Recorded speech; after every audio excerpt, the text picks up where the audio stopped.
اهلا اهلا، ازيكم عاملين ايه؟ تعالوا النهارده نعمل احلى واجمل ايس كريم. تحفه يا جماعه، تحفه تحفه تحفه. تعالوا نشوف النهارده عملناه ازاي. سهل جدا وهيرطب على قلبنا في الحر ده. هنعمل النهارده ايس كريم الموز. طريقته سهله جدا، يلا بينا نبتدي. بس طبعا اللي لسه ما يعرفنيش، انا مطبخ ست هانم، لايك وشير وسبسكرايب عشان يوصل لكم كل جديد. في الخلاط هنا كل حاجه في الكبه بتاعتك سهله جدا جدا.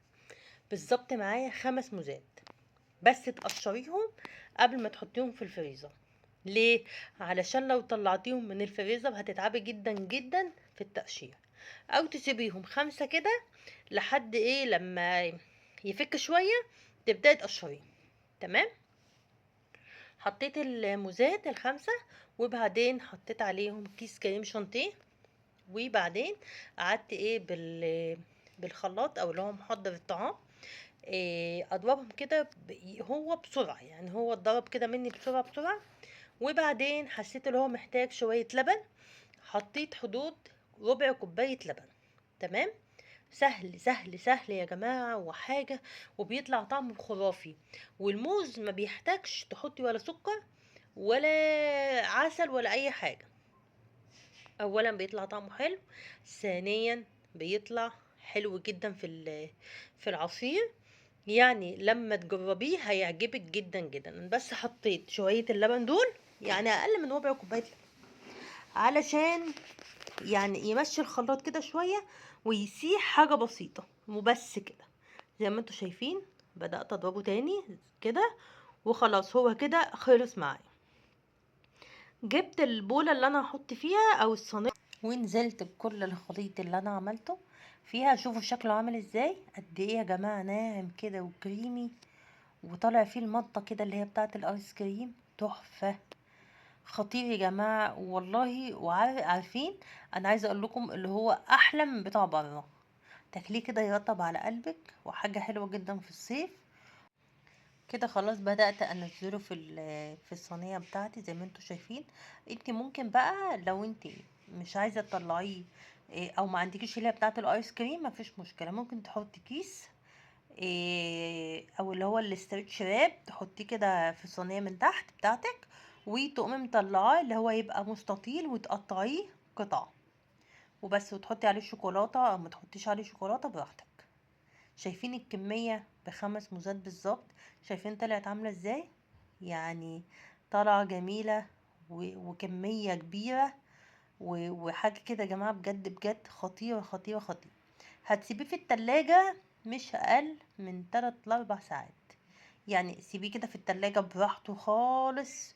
هو كده ولا كده جامد، يعني هو كده ولا كده ما بياخدش ايه، مش هقولك يوم، لا هو سيبيه بس شوية وخلاص.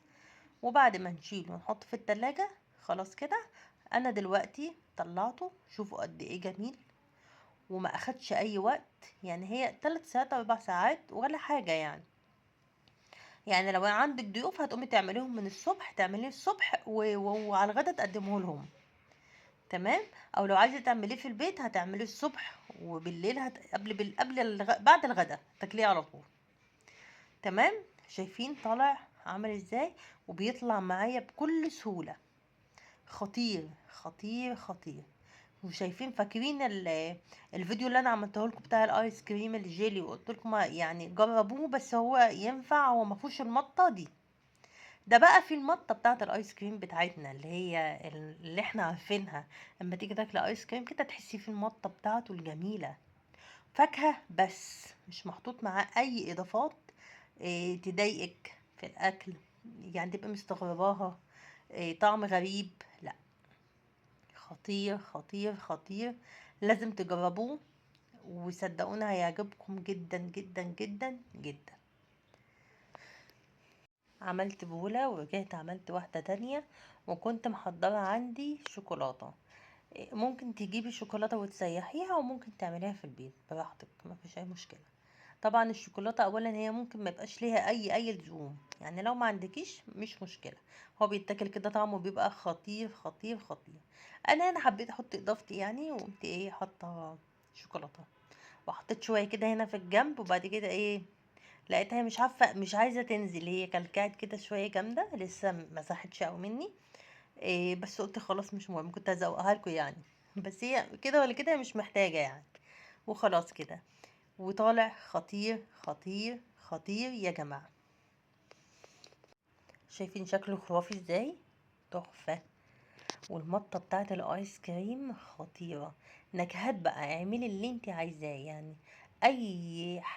فراولة، الموز عندك، اي حاجة، اي فاكهة ممكن تعمليها بالطريقة دي، وتاكلي كده وتتبسطي، وتعملي احلى واجمل ايس كريم. لو عجبكم الفيديو وعجبتكم الطريقة، لايك وشير وسبسكرايب عشان يوصلكم كل مع مطبخ ست هانم. مع السلامة وبألف هنا.